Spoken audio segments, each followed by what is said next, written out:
예, 안녕하세요. ESG 투자자문입니다. 이번 시간에는 왜 인덱스 벤치마크를 이기기 어려운가에 대해서 몇 가지 토픽으로 설명을 드리도록 하겠습니다. 인덱스를 이기기 어려운가? 결국은 우리가 왜 인덱스 펀드를 해야 되나? 왜 ETF에 투자를 해야 되나? 이제 같은 질문이라고 볼 수가 있는데요.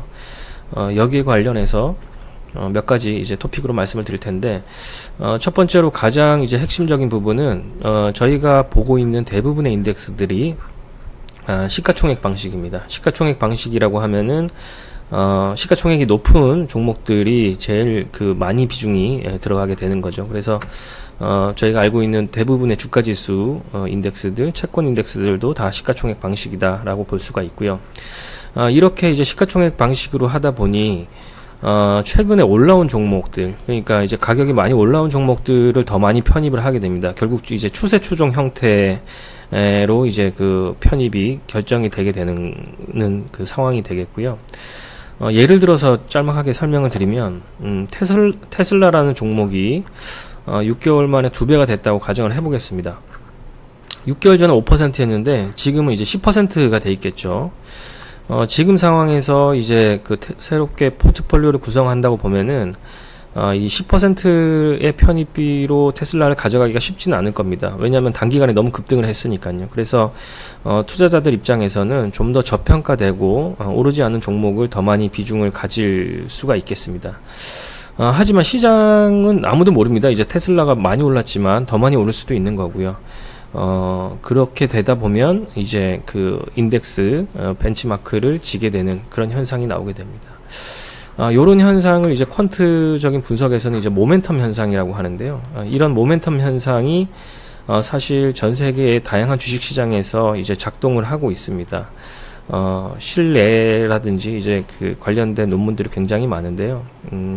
관련된 논문 중에 이제 짤막한 걸 먼저 좀 소개를 드리면, 2016년도에 나온 논문인데요. 1927년도에 1달러로 시작을 해서 이제 과거에 수익률이 좋았던 모멘텀이 있었던 패스트 위너에 투자를 했을 때는 86만 배가 나옵니다. 그런데 패스트 루저, 수익률이 안 좋았던 이제 포트폴리오로 구성을 하면은 1센트 밑으로 떨어집니다. 그래서 장기 투자했을 때 이 모멘텀 있는 주식을 계속 가져갔을 때 굉장히 큰 수익을 봤다. 이게 이제 여러 이제 논문에 나오는 거고요. 그래서 이런 요 논문은 이제 미국 주식 시장을 대상으로 했지만 대부분의 주식 시장에서 이러한 현상들이 발견이 됩니다. 그래서 이런 모멘텀을 어찌 보면 쫓아가는 게 수익률에 더 큰 효과를 낼 수가 있는데, 투자자들은 대부분 그러지 못하고 있다. 하지만 주가지수는 시가총액 방식이기 때문에 상당 부분 그런 부분을 쫓아갈 수 있다. 이렇게 이해를 하시면 될 것 같습니다. 두 번째 이제 이유는 확증 편향 때문에 주가지수를 좀 주가지수보다 못한다, 이렇게 말씀드릴 수가 있는데요. 이 확증 편향은 자기가 가지고 있는 종목에 대한 애착이 이렇게 생기는 심리를 말씀드릴 수가 있겠습니다. 대부분 이제 투자자들이 로스컷을 극도로 싫어하시죠.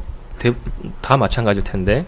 그래서 이제 주식 시장에서, 투자 시장에서는 손실을 짧게 수익은 길게 이렇게 가지고 가라고 하는데, 실질적으로 이렇게 하기가 쉽지 않습니다. 손실을 짧게 가지고 가려면 굉장히 로스컷을 많이 해야 됩니다. 수익 나는 것보다는 손실 나는 확률을 더 많이 가져가야 되거든요. 하지만 그렇게 의사 판단하기가 쉽지 않습니다. 저희가 이제 퀀트나 계량 분석을 해야 되는 가장 큰 이유는 이런 확증 편향을 없애야 되기 때문에 이렇게 활용을 하는 거거든요.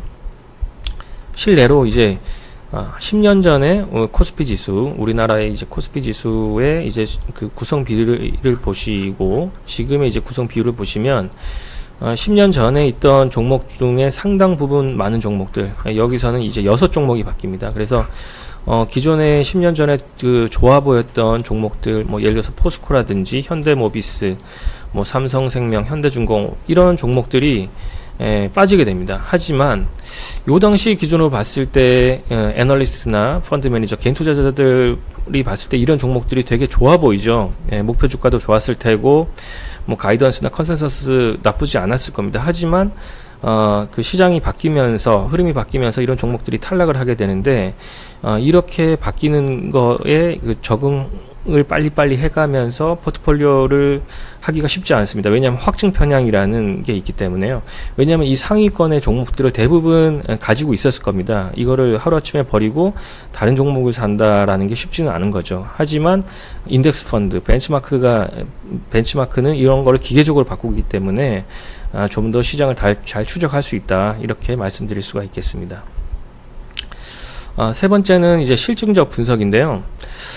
그러면 과거에 이제 액티브 펀드, 그리고 이제 이렇게 벤치마크나 인덱스를 추정하는 패시브 펀드를 비교를 해보면 뭐 여러 가지 분석 레포트가 있습니다만 대부분 액티브 펀드가 우월한 적이 없다, 이렇게 그 결론이 나오고 있습니다. 세계적인 펀드 리서치 기관이 이제 모닝스타라는 곳이 있는데요.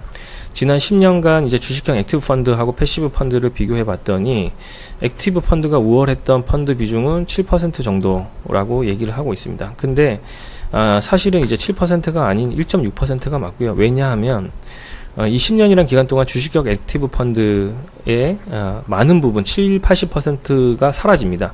결국 23%만 살아남습니다. 그래서 사라진 액티브 펀드는 다 수익률이 안 좋기 때문에 사라졌겠죠. 그래서 실질적으로 액티브 펀드가 패시브 펀드보다 그 성과가 좋을 확률이 10년을 놓고 보면 2%가 안 됩니다. 예, 그래서 저희가 이제 액티브 펀드보다는 패시브 펀드가 더 우월할 수 있다, 이렇게 계속 말씀드리는 이유는 뭐 앞서 말씀드린 그런 이제 심리적인 요건, 이제 투자자들의 행태, 이런 부분도 있지만 실증적으로도 이렇게 좀 증명이 되고 있다라고 생각을 하시면 될 것 같습니다. 그래서 제가 결론을 짤막하게 한 3가지 정도로 정리를 해봤는데요. 그러면 액티브 펀드가 무용하냐, 액티브 펀드가 필요 없냐, 이렇게 이제 결론 내릴 수는 없습니다. 왜냐하면 액티브 펀드가 필요한 뭐 그런 이제 그 투자 전략들이 있거든요. 예를 들어서 뭐 유동성이 떨어지거나 파생 상품을 활용을 하거나, 또는 이제 한국의 이제 공모주 펀드처럼 어떤 그 패시브로 구현하기가 어려운 펀드들이 있습니다. 그런 경우에는 당연히 이제 액티브 펀드에 보다는 액티브 펀드의 역할이 있을 수가 있고요. 두 번째로 생각할 부분은 이제 제가 이제 몇 년 전에 그 미국 운용사를 방문을 해본 적이 있는데요. 여기서 액티브 펀드를 운용하는 이유, 자기네들의 그 투자 가치를 위해서는 패시브로 구현할 수 없다, 액티브로만 해야 된다 라는데 거의 한 70-80% 프레젠테이션을 할애를 하더라고요. 즉 액티브를 할 요인이 있는 부분이 있으면은 액티브를 할 수 있다, 이렇게 판단을 하고요. 단지 뭐 그 리서치 역량이 뛰어나서 그 유명한 펀드 매니저가 있기 때문에 우리 회사가 더 잘할 수 있다, 이런 부분은 앞서서 실증 분석에도 보셨지만 그것만 가지고는 설명하기는 어렵다, 이렇게 생각을 하고 있습니다. 세 번째는 그 저희가 앞서 그 말씀드린 어느 주식시장에 투자할 거냐, 이 동영상도 올렸습니다만은 결국은 어느 주식시장, 어느 벤치마크, 어떤 인덱스를 가지고 우리가 포트폴리오 짤 거냐, 이게 제일 중요합니다. 왜냐하면 앞서 말씀드린 그런 액티브적인 관점에 이제 그 어프로치 가지고는 그 어떤 우월한 수익률을 낼 수 없다, 이렇게 이제 어느 정도 결론이 나 있기 때문에 결국은 ETF를 잘 고르는 것이 장기적인 이제 수익률에 있어서는 가장 중요하다, 이렇게 말씀을 드릴 수가 있고요. 따라서 이제 저희 그 회사도 ETF 선정에 좀 더 포커스를 맞춰서 그 고객님들께 자문을 드리고 있습니다. 감사합니다.